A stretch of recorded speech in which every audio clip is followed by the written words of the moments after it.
Oggi, venerdì santo, anche a Favara Via Crucis in ricordo dei tragici momenti di passione e morte di Cristo prima della sua resurrezione. Ad organizzarla la comunità ecclesiale di Favara, Confraternita della Santa Croce del Calvario. Stamattina, dal tradizionale punto di partenza di Piazza Cavour, la processione dei simulacri del Cristo e della Madonna Addolorata, seguita dai fedeli, fino al Calvario per l'esposizione della statua del Cristo in croce. Questa sera percorso inverso, con la processione della teca di vetro contenente il simulacro del Cristo morto dal Calvario fino a Piazza Cavour, dove, in ora tarda, ci sarà il tradizionale rito della spartenza.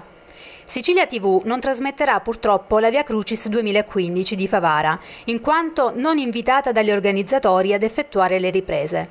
In TV non è giunto alcun avviso, alcuna mail o telefonata d'invito, nemmeno il programma della Settimana Santa. Ad ogni modo, seppur non invitata, la redazione giornalistica e l'editore, immedesimandosi in quanti per qualsiasi motivo non sono potuti andare di persona a seguire la Via Crucis perché ammalati, anziani, emigrati o carcerati, avvalendosi del diritto di cronaca, ha effettuato le immagini che vi abbiamo mostrato almeno in questo servizio.